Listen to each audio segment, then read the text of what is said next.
ndashaka ishimire cyane shimire vyimva mutima hari umuntu ari Uganda ntigira nibagira bamita Bienvenue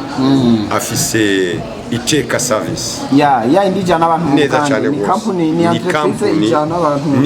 ni company yunguruza abantu neza cyane gose ikibazo yaranyemereye ko ni naja neza cyane gose ikibazo cyose kabisa umukiriya agize muri Iteka baranyarutse kugikemura nagomba rompamagare n'abantu kujya ku Iteka service niyo modokari ya mbere nziza ijana abantu Bugande kandi dafira mu nzira nigize ikibazo habari hari yindi aho nyene ijezo yiciza gukemura ikibazo ipakize mu Iteka service shima na Bienvenue cyane atimani guhezagiye cyane Bienvenue ya Gomen turagushimiye cyane kubona waduhaye kano kanya